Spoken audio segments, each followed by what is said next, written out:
Hi there guys, and welcome to another episode of the Cover Zero Show with me, your host Simon Conboy. Today's episode is the weekly review, as every Friday.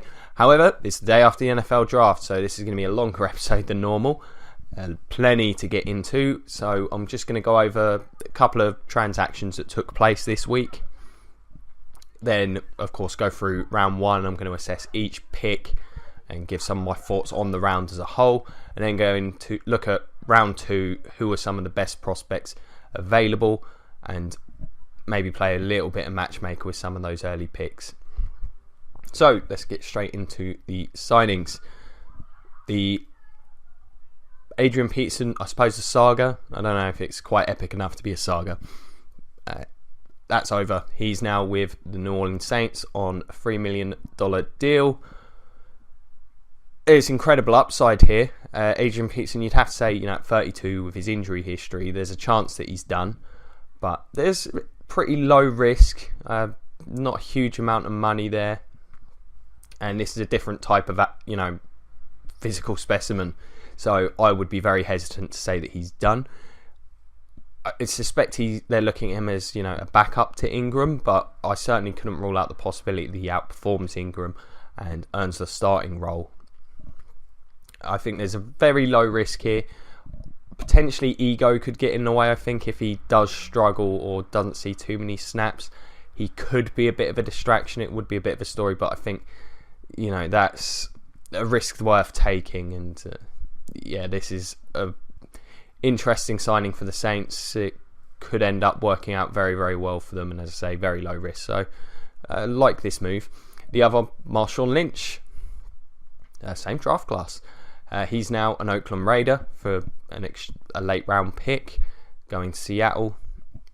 This is an interesting move. I think Lynch was pretty dinged up in his time in Seattle towards the end. Very, of course, incredibly physical running back. I think having some time off to get healthy could be a really good thing for him. If he comes back even 80% of the Marshawn Lynch that we saw during his time in Seattle, then the Oakland offense becomes far better than it was. I like their two young running backs, but I think Lynch just gives them something else. He'll fire up that fan base, I'm sure. And this offense could be incredibly dangerous. They've already got a pretty solid passing game, good offensive line. If this one works out, and I think there's a very good chance it does, this offense could be absolutely spectacular to watch on the field next season. So let's get into round one. Absolutely bizarre first round of the draft. Very unpredictable. My mock draft went a heck of a lot better than I expected. I think I got 8 in the end, so 25% hit ratio there. I'm reasonably happy with that. I had Trubisky going number 2, so the fact the teams were wrong and Thomas going 3, maybe I'll give myself a half point for them. And Mahomes, I had Mahomes to the Chiefs, even though I had it at 27. So I'll give myself 2 points for them. I think that's fair. So give me 7. That's not bad. But as a whole, the quarterback, if we learned anything, I said this to my mate Arnie, who I was watching the draft with. We were hoping to do a video, but through a combination of tiredness, the general length of the draft, I don't think the quality of it would have been great. So we're going to try and do a podcast next week with me and some of the guys. That should be a really good episode. Hopefully it'll get up this time. I have promised a couple of these things that have not worked out. But anyway, I did say to him, clearly if this year signifies anything, it's regardless of opinion of a quarterback class, teams are going to make moves. Obviously the first shocking one being Mitch Trubisky, the Bears moving up. I mean, Lynch must have done a heck of a sell job on there being another trade partner involved, because clearly there wasn't. If there was another trade partner involved, I'm sure it would have been, that's the one they would have took, because it would have been more lucrative in terms of the draft picks. That was a great trade for them, getting 3 2/3 and a 5th just to move down one spot. That's very interesting. Then of course the Chiefs and the Texans also trading up. So clearly, quarterback does not matter. If there's some prospects there, they're going to be taken. They're going to be taken high. this year just, I think, underlines that more than anything else. The run on receivers, I found that, I think, was something no one expected. All three of the top receivers on most boards going in the top 10. Tennessee may have just triggered this when they selected Corey Davis. Didn't quite have those teams matched up to receivers, but Tennessee I did, but the other two, the Chargers and the Bengals, didn't have those linked up. But we saw the defensive back class. We saw some falling there. Saw a couple of top running backs falling into round 2. I think this is a function of the depth and quality of those positions. I mean, seeing Lattimore fall to 11 was not something I expected. I think these are just a function of teams thinking, well, there's a lot of depth and quality here, we can wait until later rounds. I suspected that would be the case with running backs. Turns out it was absolutely the case with the defensive backs as well. There's a lot of good safeties on the board. Bit of a run at corner in the later end of the round, so that position now looks a bit more stretched. But a lot of safeties. I expect to see a fair few of them going early in round 2. Running back similar, I think round 2 and 3 tonight. I think we'll see a lot of them taken. So let's get into the analysis of the individual picks, starting with pick 1, Myles Garrett. Going to Cleveland. Not a huge amount to say about this one. It was very much expected. The top prospect on most boards. The upside is incredible. An athletic freak. A position that it's not easy to find top talents at. So perfectly logical. Can't complain about this pick. Browns did the right thing. Got the right player. And if he can develop, he's going to be an absolute monster for them. The second pick, just mentioned it briefly. The Bears trading 2/3 and might have been a 4th actually, to the Niners to move up 1 spot to select Mitchell Trubisky. Now, I've got to say, I had a guy commenting, a Bears fan, in my draft preview, saying that he thought that signing Glennon wouldn't preclude them from taking a QB. Well, credit to you. You were correct. I thought they were going to look to, just go with a defender, bolster the defence. They've got some young pieces there that I think could form a pretty solid nucleus. I really do not like this move. Whilst they can easily, move Glennon on next year, probably best to have Trubisky sit for a season with only 13 college starts and, frankly, not joining a particularly great team. I don't know if you want to trot a rookie with so few starts in college out behind, with an iffy tackle situation, and Cameron Meredith is your number 1 unless Kevin White can finally stay healthy and show something. So, I'm a little bit perplexed by this move. As I said, I think John Lynch has done a great sell job on someone trading up for that spot for the Bears to feel they needed to move up. I did have the Niners taking Trubisky in my mock, but frankly, I don't think they were too interested. Otherwise, they'd have just stayed put, you'd have to think. So, very, very strange move. I think probably, in my opinion, the worst move of the first round. Just, to me, this is probably going to cost that front office and John Fox their jobs, because I just don't think the results are going to come quickly enough. I don't think this is a transcendent quarterbacking talent. So, and unless Glennon performs very well, I think time could be short in Chicago for John Fox and crew. Saw the reaction of a lot of the Bears fans on the live street, the network. They didn't seem too pleased with this one. I have to say I didn't like this pick. I didn't understand this pick. I think it's a bad move, and I think Chicago will regret this one in the future. With the third pick, Solomon Thomas for the Niners. I'm on record, I'm not a huge fan of him as a prospect. I understand why he's so highly touted. Physical tools, upside, incredible. I just don't like his tape. I wouldn't be happy taking him in the top 10. But, however, if I take into account the trade, it looks better. And, if they can get this pick to work out, then they've nailed it. But again, not a fan of this pick. Not a huge fan of the player, but love the trade. So great job there. Number 4, one of the most predictable picks in the draft, I think, was Leonard Fournette. Definitely one of the most mocked I saw, much like the Myles Garrett one. It just made too much sense. This team needed a running back. They've got an incredible talent available to them there. You can change the entire dynamic of this offense, take a lot of pressure off Blake Bortles. It just felt like it had to happen at that juncture. It did. I think he'll be a very, very good player for them. Not much to say. Rock solid pick. Then another early shock. The Tennessee Titans, who clearly wanted to trade, we were sat there, as the clock was winding down, like, well, they're trying. I think the selection seemed to confirm that even more for me. Corey Davis, the wide receiver from Western Michigan. I've said, incredibly pro-ready wide receiver, looks like an NFL receiver playing in college in terms of route running ability, good understanding of zones, just plays like a polished, talent. I think I've said he'll be ready day one to contribute, which I guess the Titans do need. I think it suggests to me that they're going for more maybe of a old school West Coast style of offense where they don't necessarily have a true number one receiver. They've got some guys there that are okay. I think they could probably, I would have thought they could have got him later in the draft, and I thought, well, they had the guy in mind, they were hoping to trade down, but clearly, a little run this started on receivers, that may not have been the case. I thought Mike Williams would have probably been a better pick here, but I won't be too critical. It filled a need, although I do really think they should have considered going corner here.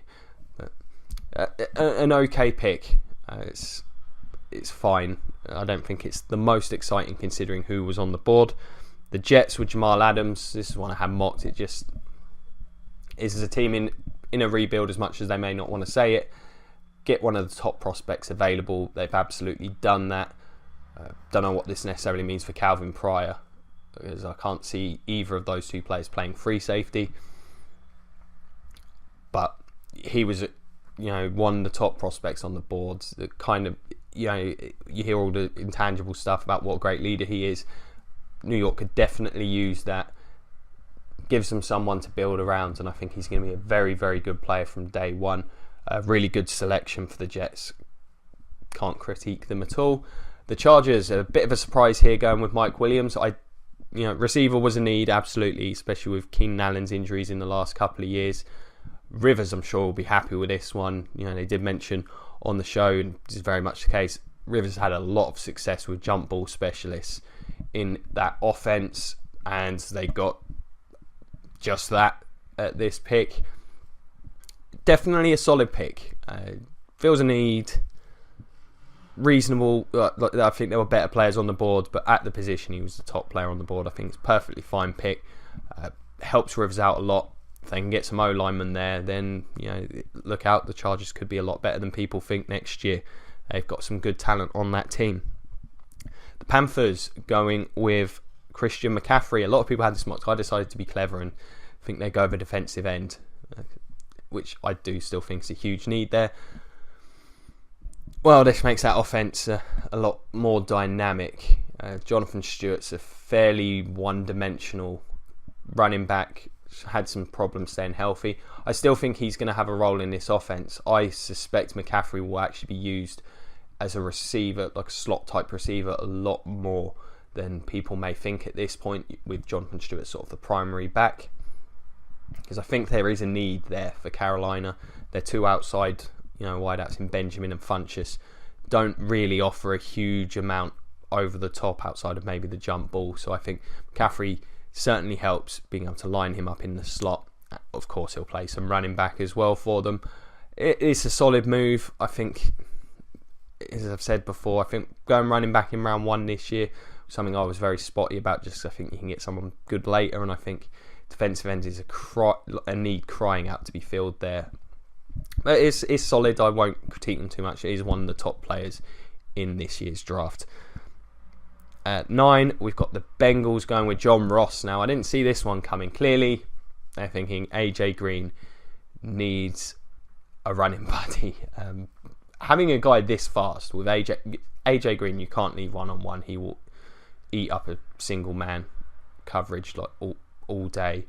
So getting a true threat just because of that blazing speed. And I think he's a lot better football player than a lot of these speedsters we get coming out, hence his draft status being so high. It makes this offense a lot more dangerous. The Bengals, I do think they had a lot of needs, and I think they could have. I think Jonathan Allen would have looked really good at this point, one of the defensive linemen. But I do understand the thinking here. I'm not a huge fan of the move.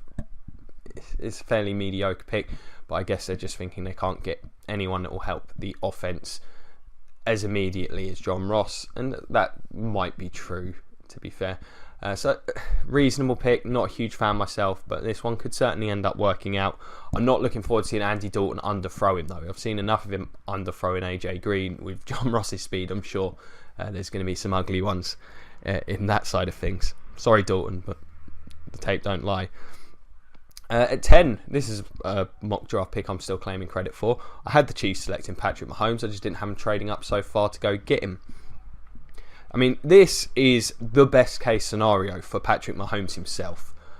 Gets to go join a great quarterback teacher in Andy Reid, who's probably seeing him as like a more physically gifted Donovan McNabb. Gets to sit behind Alex Smith for a year, maybe two. It could take a while for this guy to be ready. But, you know, Alex Smith can certainly hold down the fort. This is a really good roster. Definitely can't think of a better landing spot for the guy. So, for the Chiefs, I think it's kind of a luxury that they can do this, that they do have a very solid roster. Pretty much from top to bottom, it's mainly just depth and a linebacker that they need in terms of linebacker is the one glaring hole there. So I can't be too critical of them. I think it's pretty apparent there was a fair bit of interest in Mahomes. So, you know, they took the chance. This one's going to take a while before we can evaluate it, but a bold move by the Chiefs, and I've said, you know, Mahomes is my top-rated QB in this draft because of that upside, and I think he's got a perfect landing spot. So it's a pretty good job by the Chiefs. This is one of the few teams that I can't criticise for making that trade. As I say, they're in a solid position, a great spot to develop a quarterback, especially one as raw as this, but the upside is undeniable. So this is a really solid move and a great trade for the Bills. I mean, it's fantastic. This team does have a fair few holes. I love the player they ended up selecting later, filling needs. I don't think it's a huge drop-off from who they could have got at 10 had they gone that same position, and they pick up a first next year. I mean, that's good stuff right there from Buffalo. The Saints then getting Marshawn Lattimore. Great pick. It's just a case of, I think a lot of people suspected, I was among them, that the Saints just had to pretty much go best defender available with this pick. Fortunately, it fits a position of need. It seems like forever since Saints have had a truly great corner. Have they? Ever? I'm not sure. But this guy is a great prospect. Number one talent on the board, I think, possibly for a lot of people at this point. I mean, maybe Allen and Foster. Feels a need. Great pick. Not a huge amount to say. Didn't think he'd be available for them. Really didn't. A lot of teams needing corners in that top 10. Saints gain. Solid. Real solid pick. I'm sure they're very happy. At 12, the Browns traded back. Man, they got a lot of draft picks. Another first next year for them. So the Texans, who are in desperate need of a QB, as I've discussed previously on the show, Deshaun Watson, the QB from Clemson. He may be ready to play now, more so than some of these other guys, and he's going to have to in Houston. He has the benefit of having a pretty good roster around him. Won't exactly have to light up the scoreboard. I suspect their defense will be very, very good again next year. It's a tough one. I understand why they've done it. Not a huge fan of Watson for the short term. I think he's going to struggle year one.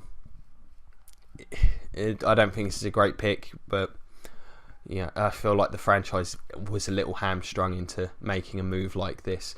I'm not sure if they necessarily need to trade up that high though. I don't know if I can't imagine the Cardinals would have went with Deshaun Watson at 13. Moving on to 13, another pick I got right in my mock, and I was bordering on pleading for Arizona to do this. This pick just makes too much sense to me. Hassan Reddick, a great story, one of my favourite players in this year's draft, the linebacker. He fits this scheme to a T. I thought there was certainly a possibility they'd go with Reuben Foster at this juncture. Didn't think he'd necessarily be available for them, but it turns out teams are clearly very concerned about this shoulder issue. This is a perfect fit. That level of versatility, the ability to blitz from all over the field. I mean, learn to cover. I think this guy's going to be a dynamic, versatile presence. It was a big need. This is just for me, a home run selection. I think he was one of the best players on my boards, a top 10 talent in my opinion. And if there's one scheme he fits, it's this one. So this is a great selection. Helps give that Cardinals defense a much needed boost after some of the guys they've lost this off season. So yeah, incredible pick in my opinion. The Eagles getting Derek Barnett, defensive end from Tennessee. I can understand this one. They do need another defensive end. I do think there were bigger needs. I still think corner just looks like a wasteland there in Philadelphia. I think running back is a problem, but I don't blame them for not going running back here. I think they can go get someone later on that will be able to start and play well for them. So it's a reasonable pick. I just really would have liked to seen a corner here. I like Barnett. I think he's the best defensive end prospect in this class other than Garrett. I think he's ready to play day one, and I think he'll be maybe not a top sack guy, but I think he'll get pressures. I think he'll play the run well, and if he can develop some technique, we could see a Terrell Suggs type player in the future. The 15th pick, man. The Colts. I was really starting to get my hopes up that Malik Hooker was going to fall to Tampa. And then the Colts swooped in, made a great pick. I had them. I said they should take Obi Melifonwu in this spot in my mock because I thought Hooker would be gone by this point. One of the top talents on the board. The lack of experience is a concern to me. But this type of player doesn't necessarily come around too often in terms of that kind of range at that free safety spot. This is a great selection. Defense needs some playmakers on it. Certainly could have considered Charles Harris here, who I did have in my actual mock, what I thought they'd do. However, I won't criticise them for this. I think this is one of the best value picks of the round. They've got one of the top players in the draft. The fact he's fell that far, bit of a surprise. I say it was a surprise. That said, in both of my mocks I did previously, I had him going 12 and 14, so not too far off. But yeah, great pick for the Colts. This gives them an incredible young talent to build that defense around. The Baltimore Ravens, they then went with Marlon Humphrey. One of my mates said to me that Ozzie Newsome must be rock hard at the amount of Alabama prospects available, and he probably was. And of course, he went with one. I would have been shocked if he hadn't. Not the one I was expecting, but it makes sense. Marlon Humphrey, the cornerback. Kind of feel vindicated that he still went second off the board because I've been standing by him as my second best corner in this year's draft since Sidney Jones got injured. So this is a solid pick. They needed a corner. I don't think it was their biggest need. I think Charles Harris would have made a lot of sense here. But it's a perfectly solid pick. I think this is the right range for him, and I think it fills a need. So I won't. Yeah, perfectly good pick. Number 17, one of my favourite picks of the draft, Jonathan Allen. Anyone who's watched the show knows I'm a massive fan of his. I think he had possibly the best tape of any player in this draft. Probably between him and Fournette. They're the two that I watched on tape and was like, absolutely, these are my guys. Not that, especially in Fournette's case, not that that's a bold assessment. But yeah, this is a heck of a player. Fills a huge need. Fell because, shoulder concerns. Doesn't matter. I think this is a wonderful selection. Fill the hole that Chris Baker left. Possibly upgrade the position there. Baker was very good for them, but this could well be an upgrade. I think this guy's great. This is just a superb value pick. I think the injuries and stuff, they're always really hard to account for. You hear a lot of players with injury concerns, they get into league and they're fine. Adrian Peterson was one of those players, so we'll see how that goes. But yeah, really big fan of this pick for the Redskins. I think they nailed this one. Pick 18, Adoree Jackson to the Titans. I think this pick is a little bit high for my liking. The talent clearly there, but I think he's very raw as a corner, and the Titans in particular, I think they need someone who can contribute a little bit earlier than Jackson can. It'll be interesting to see if they do try and use him on offense, because he is a very dynamic player. It fills a need. I just think there were better corners available. I think Tre'Davious White would have been a better selection for them at this juncture. So I think they got the right position. I don't know if they got the right guy. Time will tell. If he develops, as a corner, then they've nailed this pick. But we'll see how it goes. Number 19, the Buccaneers. Now, I was just thinking, I don't want us to take a running back. Once I saw Howard falling there, and I did think he would fall into this kind of range, I had the Titans selecting it one pick above in my mock draft. So I did think this is just a case of, positional importance, in my opinion. Tight end is never going to be valued as highly as defensive ends, offensive tackles, that kind of thing. So I did think there was a good chance he'd be pushed down, because maybe not the every down impact, but a top talent. I understand why the Bucs have done this. I do think the Bucs certainly had bigger needs, but was one of the top players I would assume on most people's boards at this juncture. Him and Cameron Brate could certainly make the offense a lot more dynamic in terms of matchups. Cameron Brate will pretty much be exclusively a receiving tight end now, I think. I think OJ Howard steps in as the number one tight end pretty early in his career. Superior blocker, you'd have to think. And yeah, it's a great value pick, I think, for the Buccaneers. If he develops early, then, man, that offense is going to be pretty dangerous in the passing game. The size and speed of Howard with Evans on the outside and Deshaun Jackson, certainly going to be dynamic. So I'm quite excited to see what the Bucs passing game looks like. I would have quite liked to see a guard selected here, though. But yeah, there have been no interior linemen taken to this point, so maybe they can get one of those guys in round 2. But yeah, this is a rock solid selection just based on talent and value. It's kind of like the Malik Hooker one, although in that case it was a much bigger need. It's a good job there, Bucs. Glad you didn't pick a running back. Good job, guys. I doubt you were listening, but if you were, cheers. Number 20, the Denver Broncos. Nailed this one in the mock as well. Garrett Bowles, the offensive tackle from Utah. No secret that the Broncos needed to fix that O-line. A lot of work needed there. Step 1 accomplished. They now have a tackle. I don't like the tackle class. Not a huge fan of Bowles, but it feels a need. He's the top player on the board. I can't critique them for it. Perfectly serviceable pick. The Detroit Lions, Jared Davis. This is where I thought the Reuben Foster slide was going to stop. I was thinking, surely. There's no DTs here for them. And we were right on the position. I thought Zach Cunningham might be above Jared Davis, but apparently Jared Davis has interviewed really well with teams. I think he's a good player, for sure. I'm just not sure about passing on Reuben Foster here. So, solid pick. Definitely feels a need. Not super exciting, though. And the Dolphins, this is again where I thought Reuben Foster could potentially end up. However, they've gone for what I think isn't necessarily a huge need this season, but they've thought long term.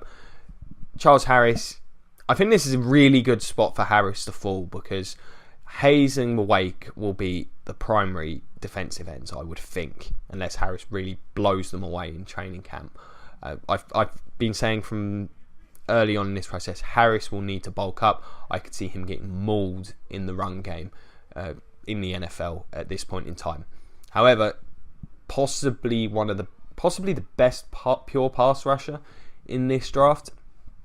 So I think he can definitely contribute as a pass rush specialist, third down player for the Dolphins. Possibly bulk up a bit and develop, and hopefully not bulk up in the Dion Jordan sense, but then eventually replace Cameron Wake. So it's a logical pick, and I think it's a solid pick. I just think it must have been tough not taking a linebacker here. It's a big need in Miami, and Foster would have looked really good in that lineup. But good pick. A lot better than I thought that I'd feel about a Charles Harris pick. I really do feel this is the ideal spot for him. 23, the New York Giants going with Evan Ingram. I did not see this one coming. Clearly they've decided we'll make Eli good by giving him all of the weapons and none of the offensive line.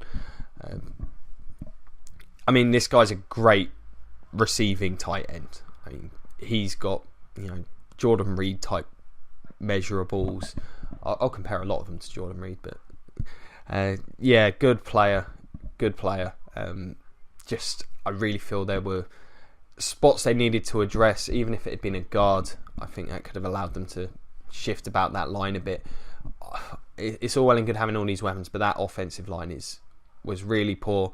If they can't address it, then I'm going to have a low grade on this pick. I think it got a fine player, just not. I think they probably could have traded back and got him as well, especially with Njoku still on the board. It's an okay pick, not too exciting in my opinion. The Raiders, wow, that was my reaction to this. I was incredibly surprised. Garyon Conley, the corner from Ohio State. Clearly, they don't think there's anything to these allegations, because otherwise they've just spent a first-round draft pick on nothing. So, I mean, I hope that's the case, of course. I absolutely do, for reasons I shouldn't need to explain. I mean, it's an incredible value pick if things work out. It's a big risk, and it's considered by a lot of people to be the number 2 corner. I had him as the number 3 corner, but I thought, mid-teens, late teens is where he would have gone. I think he'd have probably gone to Tennessee had these allegations not occurred. If everything works out, this is a home run pick, and Raiders have benefited from a very unfortunate situation, you'd have to think. But it could blow up in their face. There's really not much else to say about it. A really good player though, very good corner. Looks like your modern NFL corner as well. The Cleveland Browns getting Jabril Peppers, one of my favourites of this draft. I initially had him there like at 12, like about a month ago.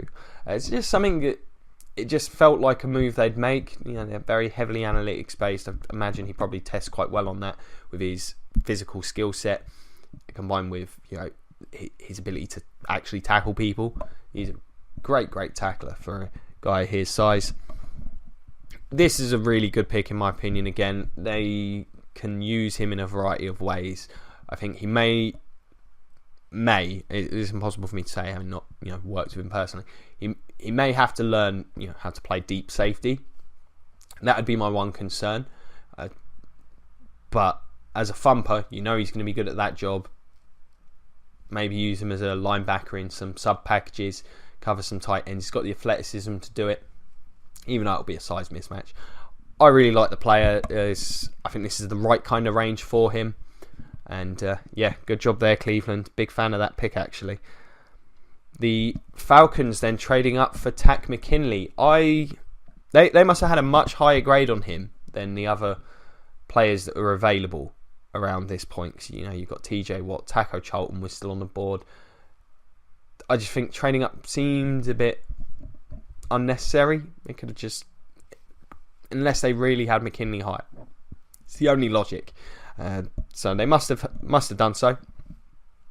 It's an okay pick. I'm not the biggest fan of McKinley's. I had the other 2 guys rated above him personally. Pick makes a lot of sense. Had they sat in space, I'd said, solid, good pick. I just don't like the trade. It just felt unnecessary to me.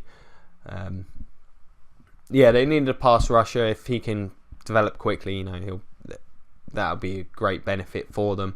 But it's certainly a pick that made a lot of sense, even if I don't think the trade itself did. Number 27, wow, the Bills. I think they nailed it. Nailed it yesterday. Getting Tre'Davious White at this juncture. It was certainly a good chance he could have gone before this, but things worked out perfectly.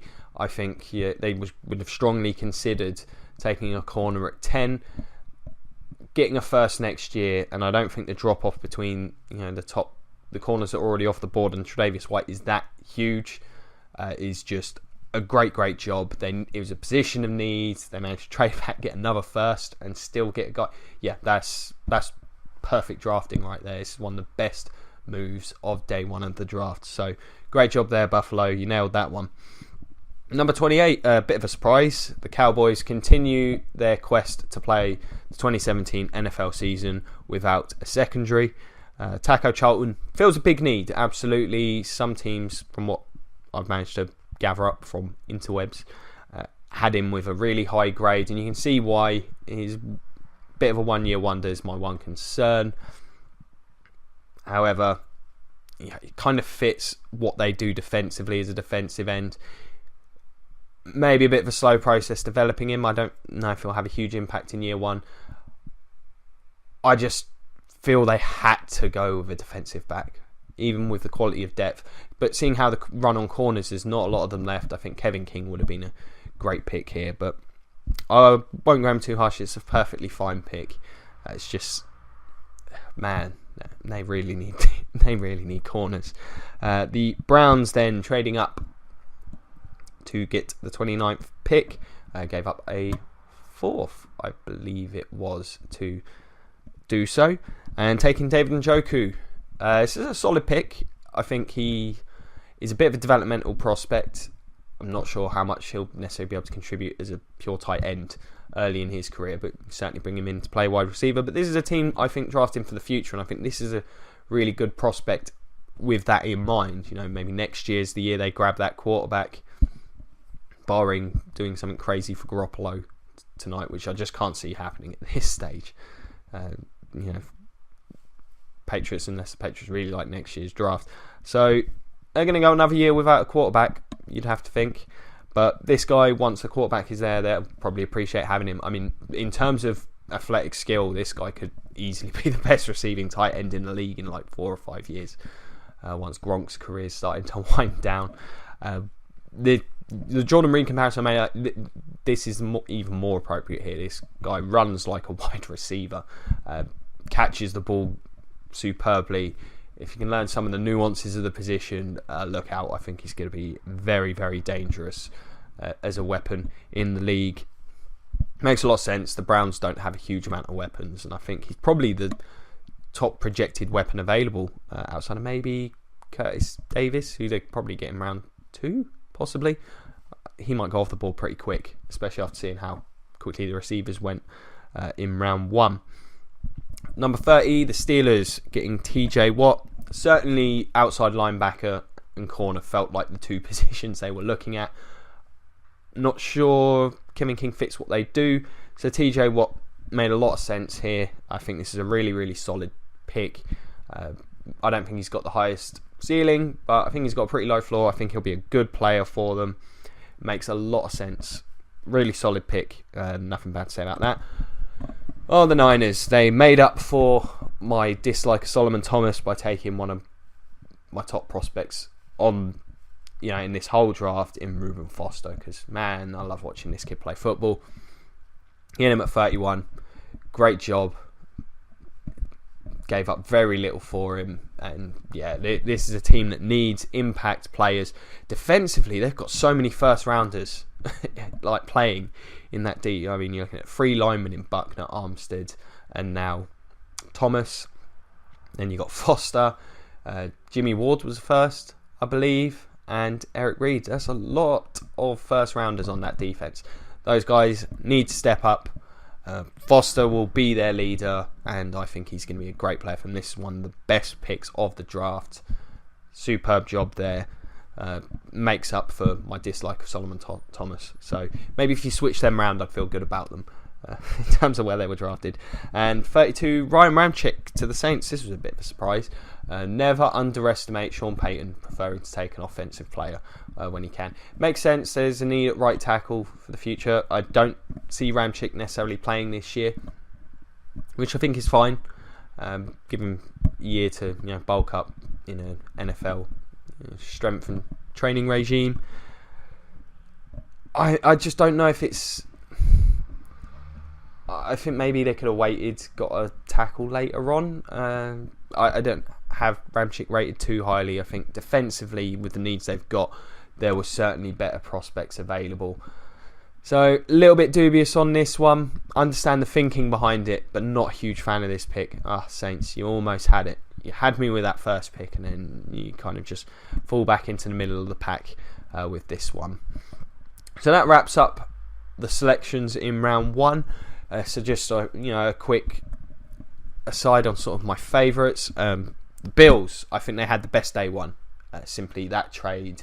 And still getting a player at a position, I think they were looking with very little drop-off. I think that's as good as it gets. So, Bills, absolutely, you won day one. Superb job there. I think another team that had a great day is the Browns. They just got better. They managed to get another first rounder next year. Still not going to be competitive this year, I don't think, but they're one step closer. If they do get that quarterback next year, there could be a really good nucleus of players starting to develop around him. So, no, maybe this is the draft where they finally start to turn the corner. Others that I really like. The Niners, the trade makes me really like it. Both the trades, getting Reuben Foster, picking up those extra picks. That, if Thomas does develop, this will look great. I quite like what they've, getting Reuben Foster has turned me around on it. Like what they did. Really like the Colts getting Malik Hooker. I think that's incredible. And the Redskins getting Jonathan Allen. So those are probably the prime ones that jump out. Also, a shout out to the Bucks just for getting such a highly touted prospect where they did. As a Bucks fan, obviously, I'm hoping he develops into an All-Pro. That would be grand. That's a solid selection there. In terms of teams that I'm a bit dubious of, the Titans. I really like Corey Davis. I really, really do. On record, I think he'll be a good pro. Pierre Garçon type player. And that's fine. I just don't know if that's fine at 5. I think Mike Williams sort of jumped out as a receiver they could most do with. I think they've got some...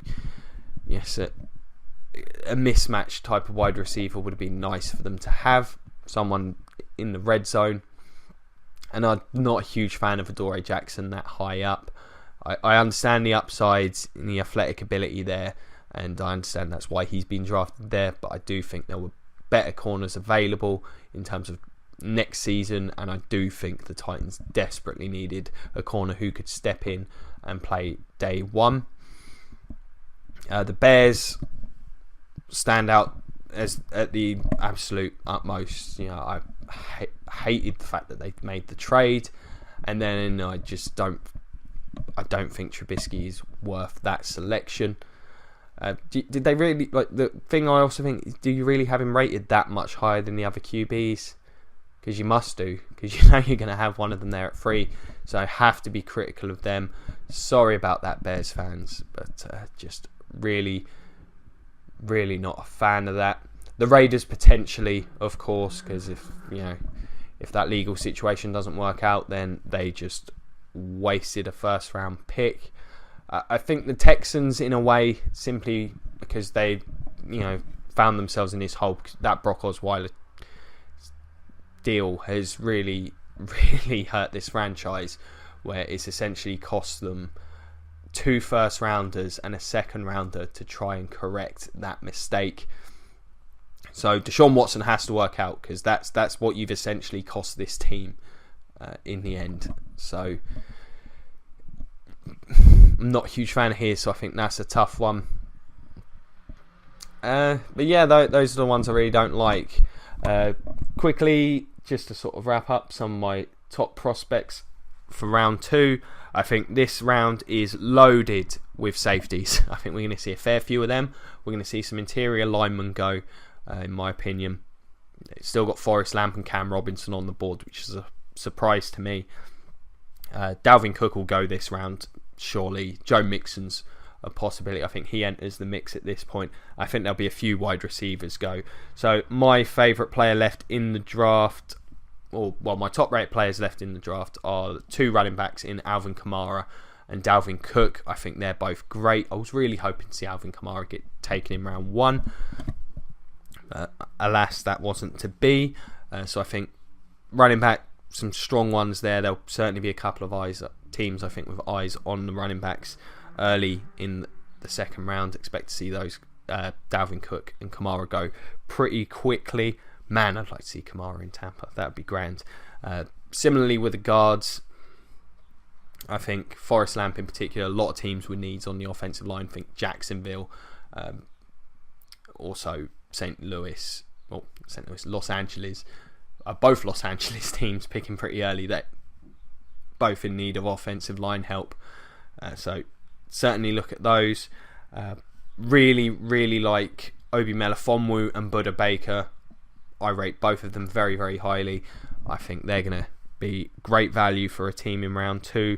Marcus Williams is also a pretty good player. Jordan Willis, probably the top 3-4 style pass rusher left on the board.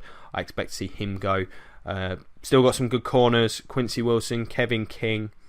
Then a couple of the injury situations with Fabian Moreau and Sidney Jones. They could both be players that teams take a flyer on, especially Sidney Jones, who's got first round talent.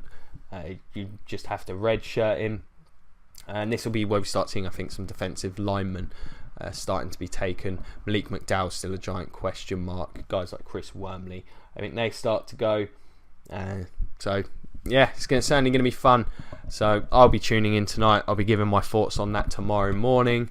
Another late night for me, but really enjoyed round 1. What do you guys think? Do you agree with any of my assessments, or do you disagree? I know people were far happier to let me know when they disagree. Give us a shout, whether it's in the comment section below, Cover Zero on Facebook, or find me on Twitter at Simon Conboy. I'll do my absolute best to respond to each and every one of you. Really enjoyed that draft. That was one of the strangest ones I've ever seen. Been a pleasure as always. Check out some more of the shows if you enjoyed this one. Like, share, subscribe, check out the Patreon, all that good stuff. Be thoroughly appreciated. Been a pleasure as always. Have a great day, and go Bucks.